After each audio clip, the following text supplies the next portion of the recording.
ஒரு அடர்ந்த காட்டில் ஒரு பெரிய சிங்கம் வாழ்ந்து வந்தது. அது தினமும் காட்டில் உள்ள மிருகங்களை வேட்டையாடி தின்று வந்தது. இதனால் மற்ற மிருகங்கள் அனைத்தும் பயந்து நடுங்கின. ஒரு நாள் ஒரு குட்டி முயல் சிங்கத்திற்கு உணவாக செல்ல வேண்டிய முறை வந்தது. முயல் மிகவும் தாமதமாக சிங்கத்தின் குகைக்குச் சென்றது. பசியால் ஆத்திரமடைந்திருந்த சிங்கம், "ஏன் இவ்வளவு தாமதம்? உன்னை இப்போதே சாப்பிடுகிறேன்" என்று கர்ஜித்தது. குட்டி முயல் சிறிதும் பயப்படாமல், "அரசே, என்னை தாராளமாக சாப்பிடுங்கள். ஆனால் வரும் வழியில் என்னை வேறொரு சிங்கம் தடுத்தது. அதுதான் இந்த காட்டிற்கு ராஜா என்று சொல்லி உங்களை அவமானப்படுத்தியது" என்று கூறியது. சிங்கம் கோபத்துடன், "எங்கே அந்த சிங்கம்? என்னை விட பெரியவனா? உடனே என்னிடம் அவனை காட்டு" என்று கத்தியது. முயல் அந்த சிங்கத்தை ஒரு ஆழமான கிணற்றின் அருகே அழைத்துச் சென்றது.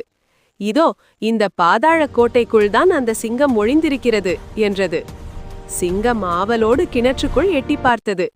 தண்ணீரில் தெரிந்த தனது சொந்த பிம்பத்தையே மற்றொரு சிங்கம் என்று நினைத்து கொண்டு ஆவேசமாக கர்ஜித்தது.